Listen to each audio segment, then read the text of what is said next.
Good day everyone. So this is the second part of our presentation, and in this video I'm going to be providing you with another three notable teachers of mine in the past who were good resources for community involvement.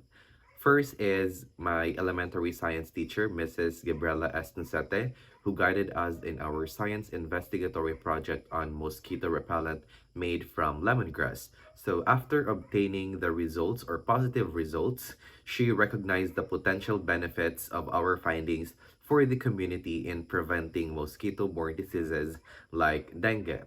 And to share the valuable information, Mrs. Nusete suggested that parents use the lemongrass-based repellent as a preventive measure against mosquitoes. So during our science fair, she organized a parents meeting and gave us the opportunity to, with her guidance, to present our findings, explaining the effectiveness and ease of using lemongrass as a natural repellent. The parents were impressed by the research and its potential to protect their families. In fact, they embraced the idea and began using the lemongrass-based repellent. So overall, through our research and community involvement, Mrs. Gabriela Nocete became a valuable resource for promoting public health and raising awareness about the benefits of lemongrass-based mosquito repellent. Next on my list is my MAPE teacher in high school, Mr. Marjan Kisel, who had a passion for folk dances and recognized their cultural significance, dedicated his time and expertise to training me and my classmates, in various folk dances. So under Sir Marjan Kisel's guidance, I and my classmates honed our skills and mastered the intricacies of different folk dances. He not only taught us the steps and movements, but also shared the historical and cultural background of each dance that we learned, fostering a deeper appreciation for our cultural heritage. As a result of Sir Mark John's excellent training, my group received invitations to perform during cultural nights in our barangay and even in province-wide events. These cultural performances provided us with opportunities to showcase our talent and share the beauty of folk dances with a wider audience. Sir Marjan Kisel's commitment to promoting cultural awareness and preserving traditional dances through our performances reflected his dedication to MAPE education, or music, arts, physical education, and health. He believed in the power of arts to foster unity, celebrate diversity, and preserve cultural heritage. Through these experiences, I and my classmates not only developed our dance skills, but also gained a sense of pride in our cultural identity. So the performances served as a platform to promote our country's unique traditions and create a deeper connection with our cultural roots. Sir Marjan's training and the subsequent performances in cultural nights and province-wide events not only showcased our talent but also contributed to a greater appreciation for folk dances within our community and beyond. It was a testament to the impact that a passionate and dedicated teacher like Sir Marchan can have on their students and the broader cultural landscape. And last on my list is my elementary TLE, or Technology and Livelihood Education teacher, Mrs. Eden Tishanes, who had a strong passion for gardening and recognized its educational and practical value. So under her guidance, I and my classmates embarked on a rewarding gardening journey. So Mrs. Shanes taught us the essential principles of gardening, including planting techniques, soil preparation, and plant care. Together, we cultivated various plants and nurtured them with dedication and enthusiasm. So as far as I can remember, we were able to cultivate petchai, petchai, some fruit as well, like watermelon, among others. As our garden flourished, it yielded an abundance of produce. Our teacher, Mrs. Shanes, saw an opportunity to utilize these products for the benefit of the school community. Some of the harvested fruits, vegetables, and even herbs were donated to the feeding program in our school. This initiative aimed to provide nutritious meals to pupils who may have limited access to proper nutrition. Additionally, our teacher encouraged us to explore entrepreneurial skills and apply them practically because some of the garden produce were sold to the community, creating a small scale business venture among us pupils during the time. This not only generated funds but also fostered a sense of self sufficiency and financial literacy among us. So, the act of donating and selling the garden products had multiple positive impacts. Firstly, it contributed to the overall well being of the school community by providing nutritious meals through the feeding program. Secondly, it helped strengthen the relationship between the school and the local community as they benefited the fresh and locally grown produce.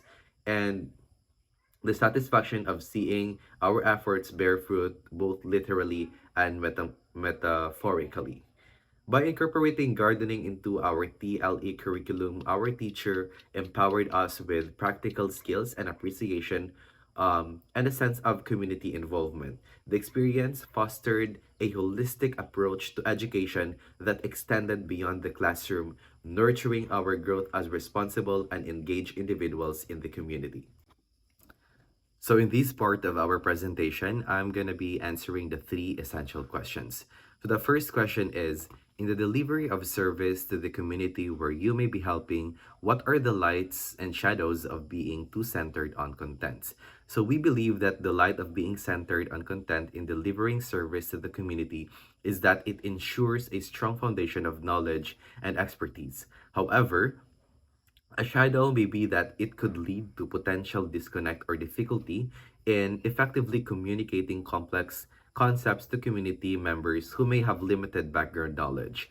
We believe that we should not be teaching concepts to students or to the community whom we are communicating with the way it is. Rather, there is a need for us to contextualize. Contextualize in a sense that there has to be a modification of the concepts that could level to the understanding, to the level of understanding of the people or to the community whom we are communicating with. Because through this, we believe that there can be and effective communication, and there is a smooth transferring of knowledge or concepts from us to the people, to the students, or to the community whom we are communicating with. The second question is, what do you wish in order to be more innovative in communicating projects or programs to the community? And is it possible to be accomplished within the framework you set? To be more innovative in communicating projects, programs to the community, we wish for creative and accessible communication channels such as social media, interactive workshops, and visual presentations. We believe that this is possible to accomplish um, within the framework by utilizing technology, collaborating with community partners, and adapting communication strategies to meet the needs of diverse audiences.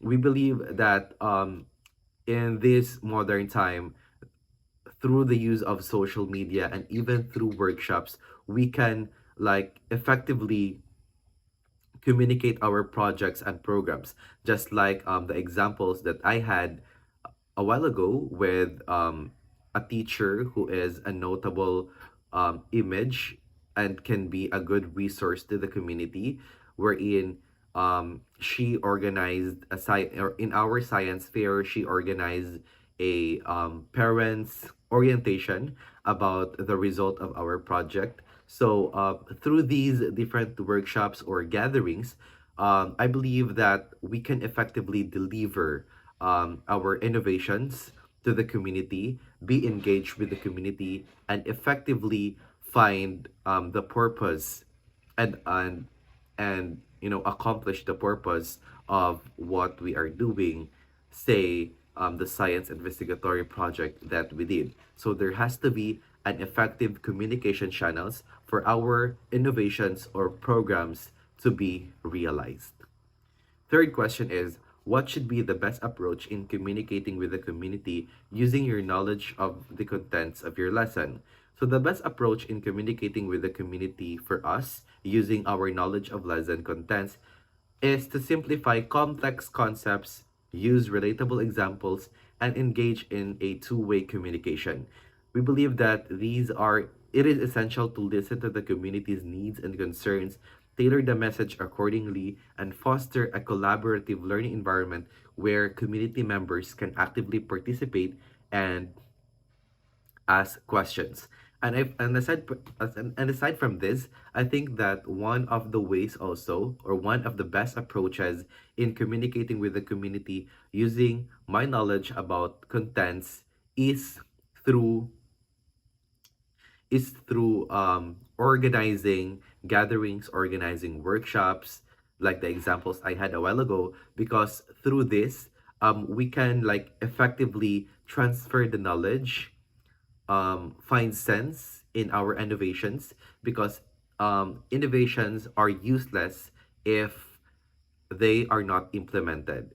So there has to be an implementation every after innovations, every after results, and every after findings.